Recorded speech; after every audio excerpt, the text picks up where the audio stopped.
everybody, this is the Wikstrand. So, in the 90s, whenever a French movie was released in Sweden, you could bet your sweet ass on two things.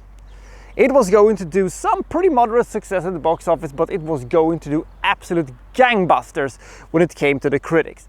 They praised every single one of them, and if you were really serious about your craft as a film critic who appreciated culture, then you would give every single French movie 5 stars, otherwise you were an absolute barbarian who didn't understand anything about culture. I was so annoyed every time I was reading these, the papers, and was reading the film reviews, and so another French movie getting 4 stars, another French movie getting 5 stars, and they were just usually these boring ass dramas that was really uninteresting.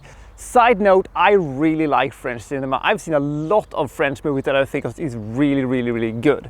But there was just something that made me not want to watch all of these movies that got these raving reviews back in the 90s. It is in recent years I've seen lots of them, and some of them has been really good and some of them has been really bad and some of them has been pretty okay.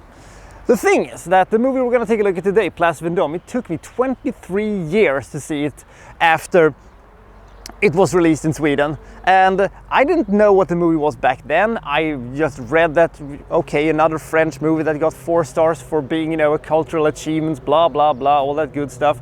So I sat down and watched this movie with almost zero ideas of what was going to come before me. And we shall take a look today if this movie was worthy all of the praises that it got in the late 90s. This movie is called Place Vendôme.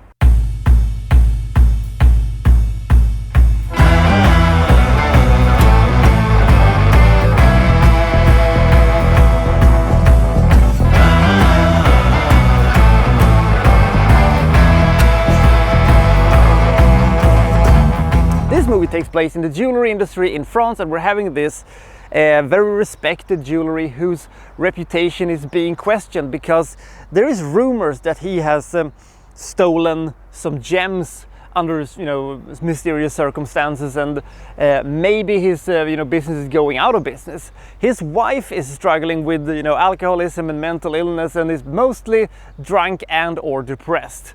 And while this is going on, we're having this repo man dude who is having a relationship with Natalie, who fans may or may not remember as the very scary looking chick from The Ninth Gate. Side note, a much better movie than this one, but let's not get sidetracked.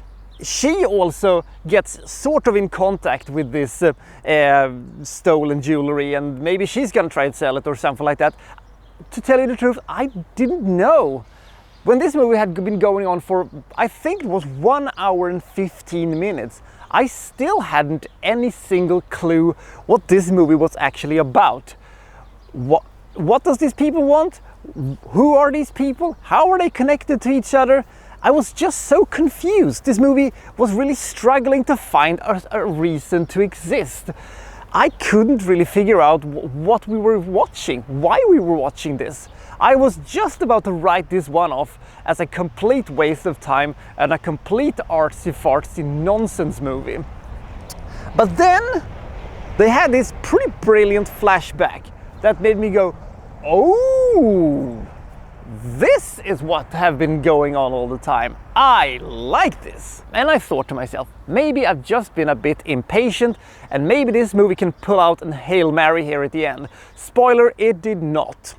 Because it kind of fell back again in its old tracks of not really meaning anything, and then the whole thing ended in a very rushed and underwhelming finish that I was kind of confused by.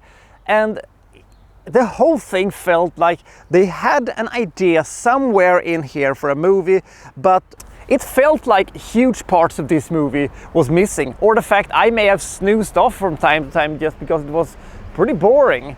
But maybe this is all done by design. Maybe this movie is supposed to be vague. Maybe the story is supposed to be unclear. Maybe I just don't understand the brilliance of this movie. Or maybe it's just the fact that this movie was not really for me. I didn't understand its greatness. I thought it was a boring movie that had no purpose, and they really didn't have a good flow in it. I thought that the acting was very good, I thought that the characters were interesting, and I thought that the setup they had was fascinating, but they never really paid off anything of it. It was just a movie that kind of existed until it didn't exist anymore. The movie lacks something, because this movie is neither a psychological drama, heist movie, a conspiracy movie. It doesn't really have an interesting plot to drive it. It fails to use its interesting concept and brooding atmosphere in a better way than just having a movie that sort of exists, that is difficult to explain and even more difficult to really understand. I'm glad I saw it, but I'm never gonna see it again, and I don't really recommend this movie. I've seen tons of other great French movies. The movie was a little bit unfocused, the movie kind of dragged, and also I never really got really interested in it because it took so long for the plot really to kick in, and when the plot finally did kick in, it didn't really take off anyway. It just kind of made the movie interesting for 5-10 minutes, and then, well, it just went back to its old boring, self-obsessed self, I guess. But maybe I'm wrong. I don't know. Being a pretty bad movie, but not an awful movie, Place Vendôme bags 31 points. It isn't exactly something that sets the world on fire. I have no idea why the critics gave this movie such a high ratings in the 90s, but they must have had their reasons, I guess. But I just don't understand what the fuss is all about. This is a pretty boring movie with an unclear direction and an unclear structure and a very, very vague story that I struggle to comprehend, and as I said, a very rushed and very underwhelming ending. Good actors though, and I like the characters, so at least it had something. It wasn't awful, but it just was a little bit, why am I watching this? So I'll see you next time for, well, so-and-so reviewing, well, such and such. Thank you for watching. Thank you very much.